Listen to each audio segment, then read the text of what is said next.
Have you ever listened to any of our podcasts? I have. You have? I have. Oh, that is so cool. I have listened.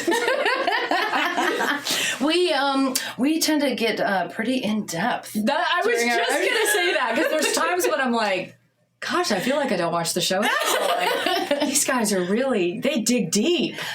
We but do. That's cool. We dig very deep. Well, I should be more. David digs very deep. Okay. Yeah, and he really gets in there. I sometimes keep it light and on the surface, but we want people to listen to our podcast and then maybe rewatch some episodes through different eyes. Yeah, absolutely. Yeah. I feel like you guys are like a great companion to the show, right? You guys, it's kind of like way back in the day when they'd have like the director's cut and they would talk, right? Yeah, about what was really going on.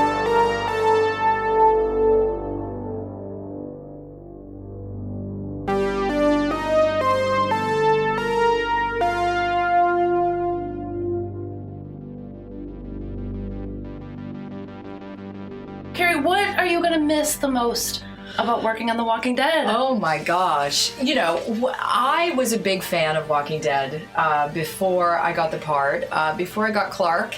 And so it was just such an incredible thrill to be able to step into that universe and in that world and interact with characters that I loved and had, been following. And I like to think that it's not the end. Really, it's living on the universe, knowing what we know about the Walking Dead universe. Anything can happen at any time, so you never know. Clark could pop up somewhere else. This is true. Wouldn't that be cool? I would love that, because I would love to know more about Clark. I've had a lot of fans come up with theories and things like that, which is fun. One of which that she was really CRM, that she was like embedded in the Commonwealth. So we might really see her again if that's I was like, true. That's a fan theory. I'm not saying that's the truth. And it's also very curious to me that her last name is Clark, considering right, yeah, Clark family. That was a choice. Here, right? They didn't have. Why would you use that last name or any last name at all? That's correct. She could just, She could have been Pam. Absolutely, not Pam, of course. Well, I guess maybe not Pam. Not Pam. But Karen. No, right. we get. Oh well, there's a lot. There's so many names.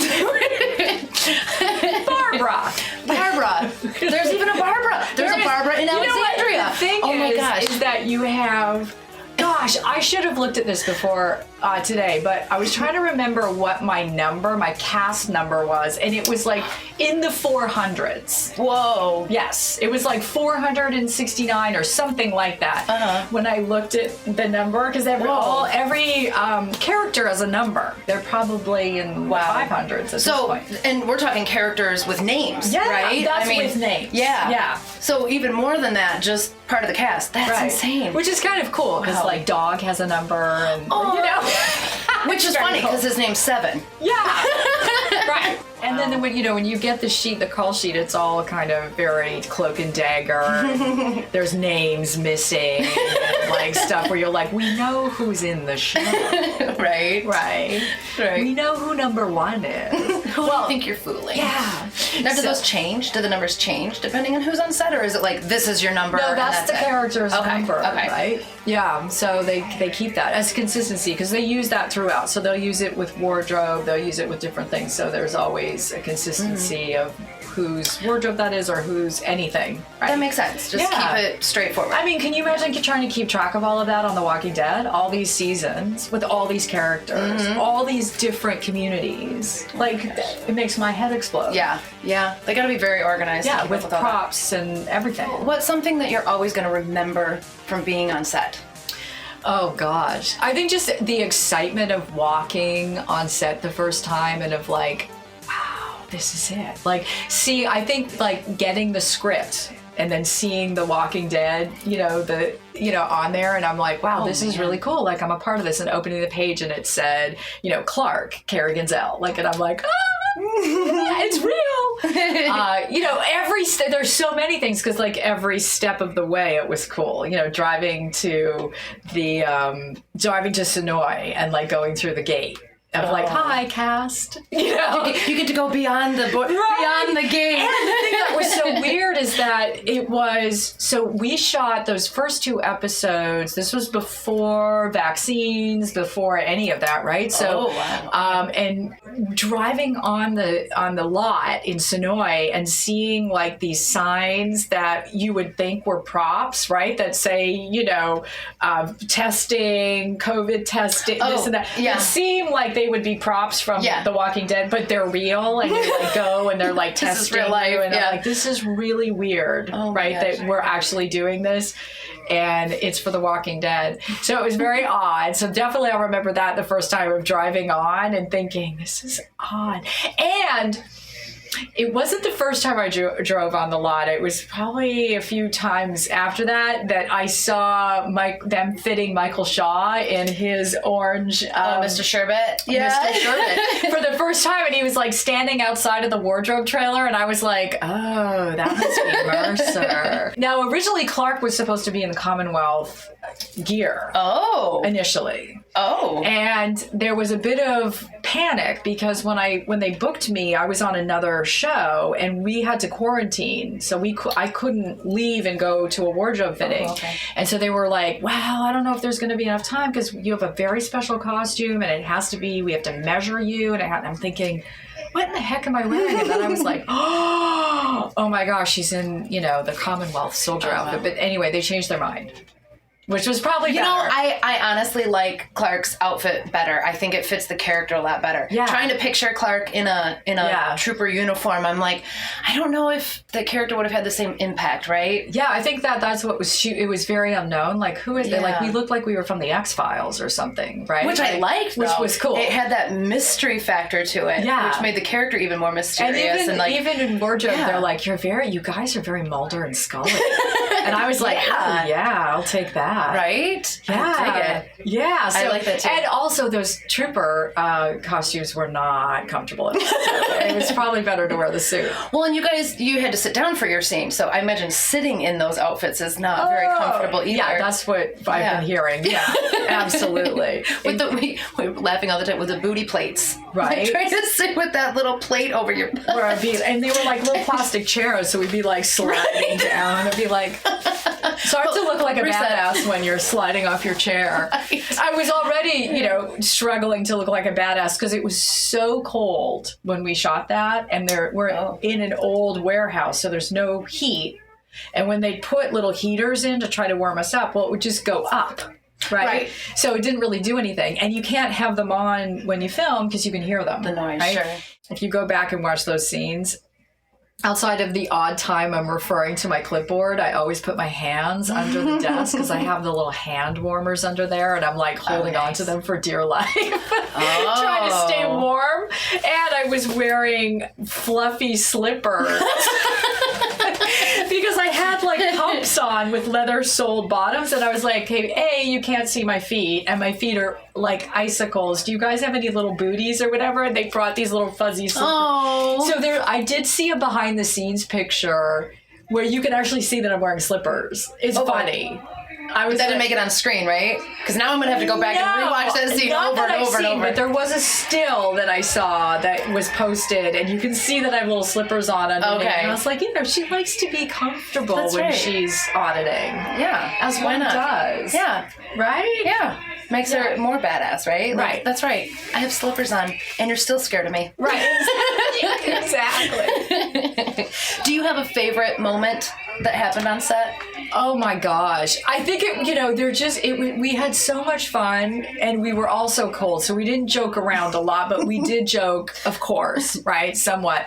And we had like an ongoing running joke that they were all coming in for a job interview, and that we had finalized it to the 4 candidates. So every time they come in, I'd be like, thank you so much for coming in. We really liked what you said at your last interview. We've really narrowed it down, but we have a few more questions. Right. So every time, and we would laugh. But we were really so cold. Everyone wanted to get through it and get back to the room where it was warm. The thing is with The Walking Dead is it's all about family. Mm-hmm.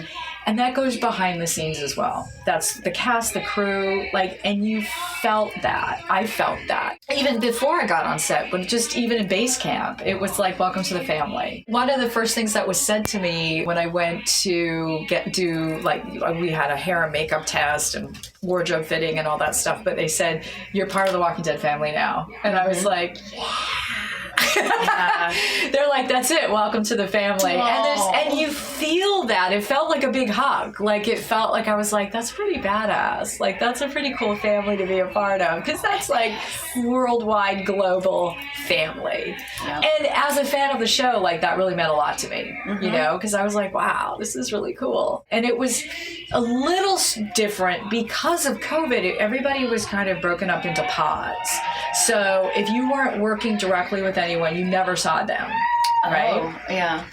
And so I didn't get to have that experience of like, oh, they're so-and-so. Oh, which sometimes you do as actors, if other people coming and going or whatever, because they kept everybody very separate. Yeah. Just to control everything and keep everyone healthy. And I don't think they ever had anyone get sick. They did a great job. Yeah. You would sort of see things on monitors sometimes of what other things that were being shot, but I never saw anybody else from the cast except for, you know, the actors I was working with. It felt like there was this weird barrier between you and all the other actors, right? Because we all had the Z shields and masks.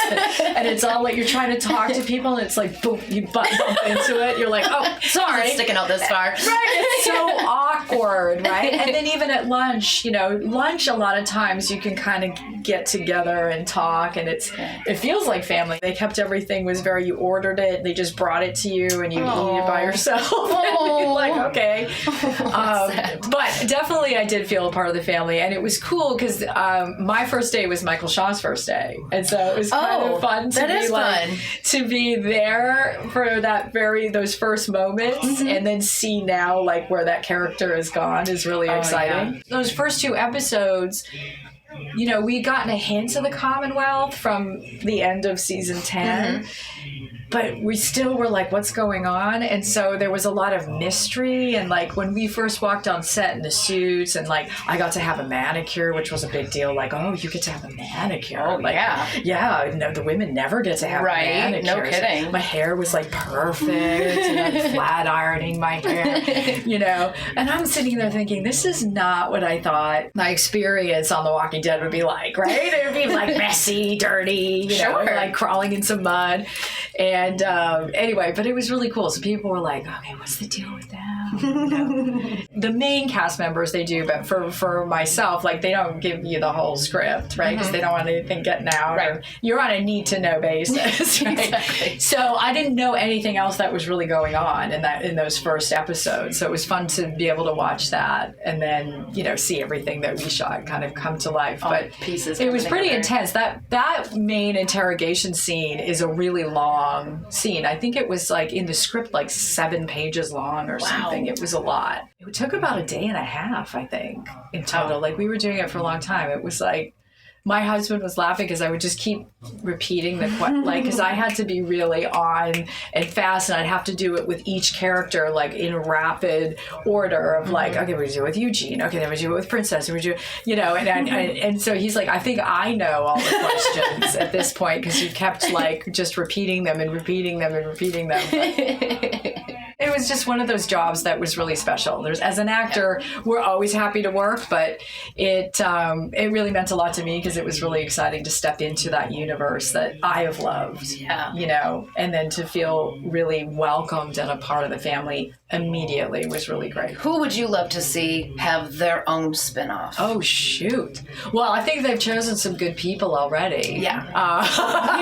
That makes sense. But you're like, I want to see those stories continue. Although it was sort of sad to see that, you know, with Carol, I'd love to see Carol continue on. I think in terms of the whole sort of series character arc, she is the character that I really I'm drawn to. How did you join the cast? How did you find out about the role? What was the audition process like? Yeah, so the audition process, again, it was during COVID, although it hasn't changed since then, but even though we've sort of been moving forward in life, but it was all remote, so I didn't meet anybody. I got an email from my agent, and she said, you have an audition for The Walking Dead. And I had auditioned for Walking Dead before, and one of the sister shows once before, and didn't get it. So I was like, oh God, I'd love to. This is the last season. I'd love to, but whatever, just audition and let it go, right? So I just recorded it and sent it in, and then kind of forgot about it because I was working on something else, and all of a sudden I got a call and they were like, so you were their first choice and they'd love to see you. And I'm like, okay, but I'm like in quarantine right now. I can't get out. Is that going to be a problem? So I was really lucky because I was actually working for Tyler Perry at the time, and my agent actually wrote him a letter explaining that I booked The Walking Dead and that I'm a huge fan, and it's a big deal for me. And that we needed to kind of shift some days around so that I could get out in time to start The Walking Dead, and he did it. Oh, I know, isn't that amazing? Wow. And he works on a really tight schedule and shoots over 100 pages a day, which nobody else does. But he moved the days around so that I could get out earlier and start The Walking Dead, which was really cool. That is so sweet. I'll always be grateful to Mr. Perry. Thank you, Tyler Perry. We appreciate that so much. Because he gets it.